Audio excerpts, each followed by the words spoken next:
welcome back to Main Street Living. Quincy, Danielle, we've all heard the old saying about the two things in life that you cannot escape: death and taxes. Oh, which are two things we usually wish we didn't have to talk about.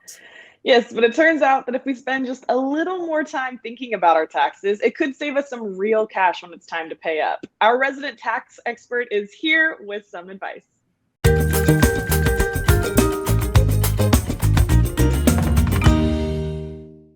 Let's welcome back to Main Street Living tax attorney Adam Brewer. Adam, thanks so much for joining us again. Yeah, thanks for having me back. Now, it might seem weird that we're having you on because it's not necessarily tax season right now, but what are some things that viewers can do to get ahead of next tax season? Yeah, you're right. I apologize. I think most people would prefer to just forget about taxes for the summer, but yeah, if you have some downtime, always a good opportunity to kind of get ahead for next season. So really what I'm preaching is, just become more knowledgeable about your taxes. Everyone come tax season can benefit from having a little more knowledge and just being a little bit less stressed about the whole process of getting their taxes filed and getting them paid. Gotcha. So Adam, getting familiar with the tax code sounds pretty overwhelming. Okay. And I'm just a regular person. Like, any tips to help narrow that down?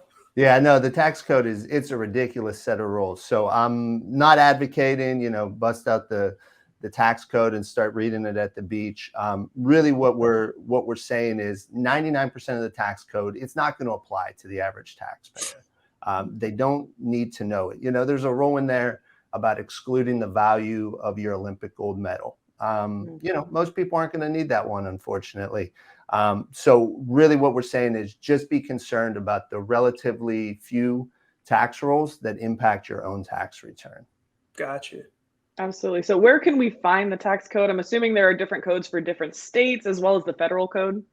Yeah. So when we say tax code, we're really talking about the Internal Revenue Code. That's like the massive set of rules that follow federal tax regulations. And then under that, there's case law, there's guidance from the IRS. If you've ever had to go on their website, you've seen these publications that are supposed to clarify things, but end up being more confusing than anything. And then aside from that, you have, state tax. It's for the most part going to follow federal tax rules, but there's some big divergences there. And then in some areas, you're going to have local tax as well. So, all this information is available online, but it's really a mess. So it just gets back to my first point, just start with your own taxes. And then if you need to dig in on one or two issues, it's just a Google search away. Gotcha. Google search away. Now, let's just say someone is interested, like Danielle is interested in becoming more knowledgeable about her taxes. Like, how should someone like her get started? Yeah. So Danielle, you're interested. You should start with, your last year's tax return. So I'd say get out your last year's return.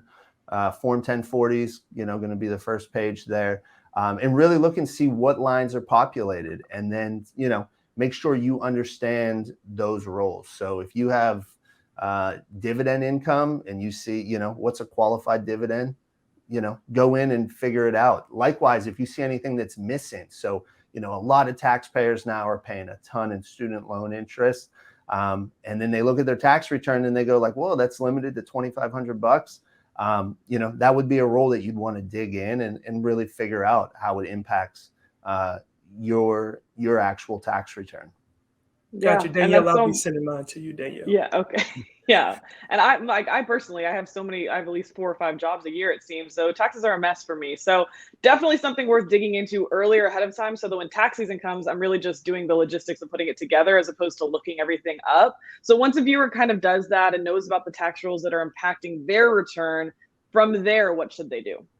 Well, I'd say focus on 2 issues. One is tax savings, and the other is, of just less stress. So on the tax savings side, look at ways that you can reduce your tax burden. So, most people are going to be wage earners. A lot of times they can elect to have taxes. They can elect to have income withheld for either retirement or health savings account, dependent care accounts, things like that will help them set aside money that will be tax-free. All right. Well, Adam, you talked to me about how to narrow down, tips for, tax code. You helped Danielle with digging in a little bit deeper about figuring out what they can save. Any final advice for the viewers out here? Yeah, when in doubt, save for retirement. It's either, for most taxpayers, it's either going to save you money today, tax-wise, or it's going to help you reduce your tax burden in the future. Awesome. So important.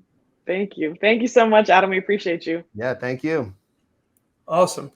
Wow. Danielle, there are so many rules regarding taxes, but up next, how about we change gears to find out what could your return on a career in gaming be like? This should be pretty interesting.